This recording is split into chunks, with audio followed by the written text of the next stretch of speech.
परिवर्तन को एक्सेप्ट करना पड़ेगा ना। आपका काम क्या है, जल्दी से पढ़ो, रिवाइज करो और क्वेश्चन सॉल्व करो, बस आगे बढ़ो। अब ये नहीं कि दिमाग लगाओ ये क्यों हुआ ये क्यों हुआ, ये अब समय नहीं है। अब ये समय 11वीं वाले करेंगे तो ज्यादा बेहतर रहेगा, आपके लिए नहीं।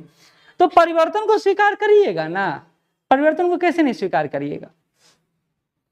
अब हम क्या सब प्रेशर बनाए ऑनलाइन में से कि हैंड रिटन नोट्स करंट में दीजिए, अब लिखते लिखते बूढ़ा हो जाएंगे, हम पूरा करवा भी नहीं पाएंगे। सीरियसली बात है, गलत बात नहीं है, नहीं हो पाएगा। और फिर आप दोषारोपण किस पर करेंगे, एज ए टीचर तो मुझे ही करेंगे।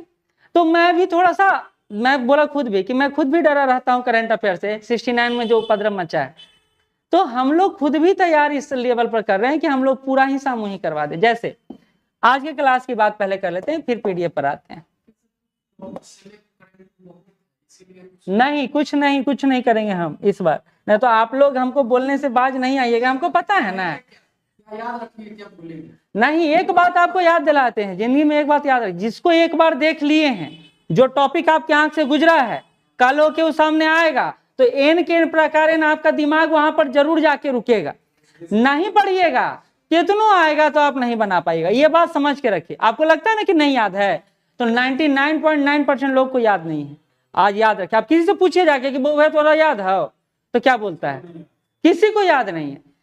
ये सब कॉन्शियस माइंड जो होता है ना, वो एक्टिव होता है जब प्रश्न पत्र देखता है तब। तो ये डरने की बात नहीं है, समझने की बात और समझाने की बात है कि हम लोग जो पढ़े हैं वो याद आएगा।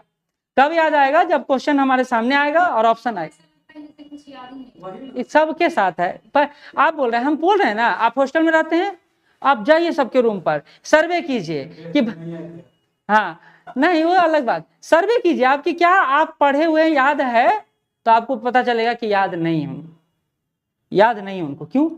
क्योंकि सब कोई के साथ ये फ्रस्ट्रेशन चलता है। एक टॉपर का इंटरव्यू सुन रहे थे हम, वो AIR-1 आया था उनका, वो बोले कि जब हम एग्जाम देने पीटी का जा रहे थे ना, तो जब मेट्रो पे बैठे हम दिल्ली में, तो हमको लगा कि हमको दुनिया में कुछ आता ही नहीं, हमारा दिमाग एकदम शून्य है, मतलब शून्य मतलब समझे, कुछ भी उसमें नहीं है।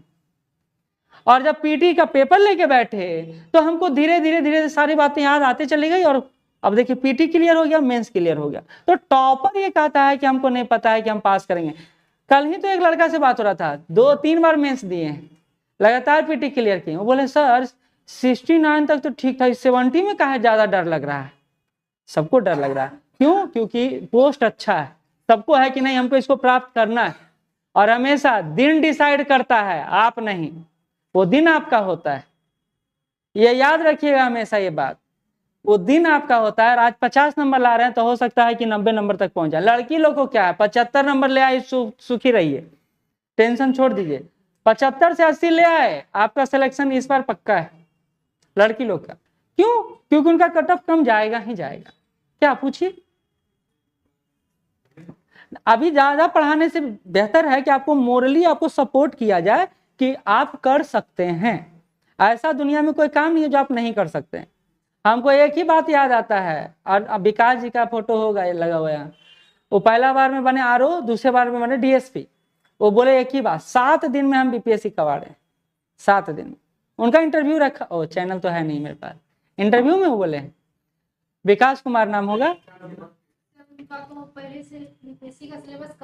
हाँ, यही बात मैं बताने जा रहा था, वो इसलिए क्योंकि उनका UPSC का सिलेबस कवर था। लेकिन आपने भी तो सिर्फ घास नहीं काटा है, आपने भी तो पढ़ाई किया है। आलू छीलने के लिए तो नहीं बैठे थे हम लोग, पढ़ाई कर रहे थे। अब ये क्या है, खुद को कॉन्फिडेंस में रखना कि हाँ हम कर सकते हैं। चलिए वो सब बात करेंगे, पहले आज का सिलेबस बता दिया, क्योंकि टाइम हम लोग के पास है नहीं।